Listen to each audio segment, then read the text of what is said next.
move. Did they ever bring any concerns to you guys? Did you ever hear about any of this before? Did IEM? We've certainly brought concerns to them. You know, I had in my office about 3 weeks ago sit down with their leadership. I would say probably a come to Jesus meeting. The main purpose of the meeting was that they were getting off schedule. Their workload month to month was dropping. The contract requires they complete about 150 homes a month, and their completion numbers started dropping pretty significantly. So they had to come and explain that to us in person. And so it was a pretty disappointing response overall from the company. And now, have you guys held IEM accountable? Absolutely. Yes, we have. If they do not meet the contracted 150 homes completed a month, there are financial consequences imposed. And like Secretary Kelly said, we've withheld between $3.5 and $4 million. Yeah. Now, did this meeting, I know you said this meeting was 3 weeks ago, was this meeting made after we started calling you guys, or were you guys already aware of what was going on?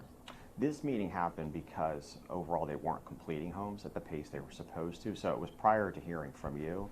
It didn't have to do with specific homeowners. It had to do with, again, their overall performance. It's a performance-driven contract. In fact, the reason, just to give you a little history, the reason why it's a performance-driven contract is IEM. Give or take around September of 2021,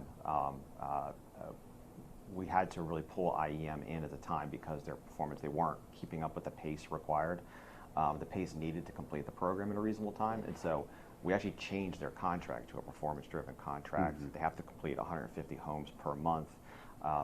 There's a number of other provisions that they have to meet. They have to hold their subcontractors more accountable. They weren't holding their subcontractors. They weren't really overseeing the work of their subcontractors.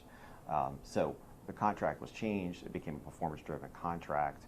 So fast forward to now, their performance was, in terms of completing homes, was okay for a while, but towards the end of last year, the beginning of this year, that the numbers started to drop, and their February numbers were alarmingly low. And so at that point, that we had to bring them in for a higher level conversation. And I really had to personally corner them on what is actually happening here. I heard excuses that just, I think for the most part, put the blame on the homeowner, which is not appropriate and not something that was acceptable. You know, we've withheld, as Justin said, about $3.5 to $4 million from them since September of 2021 if they don't meet performance. And so it was focused on that overall.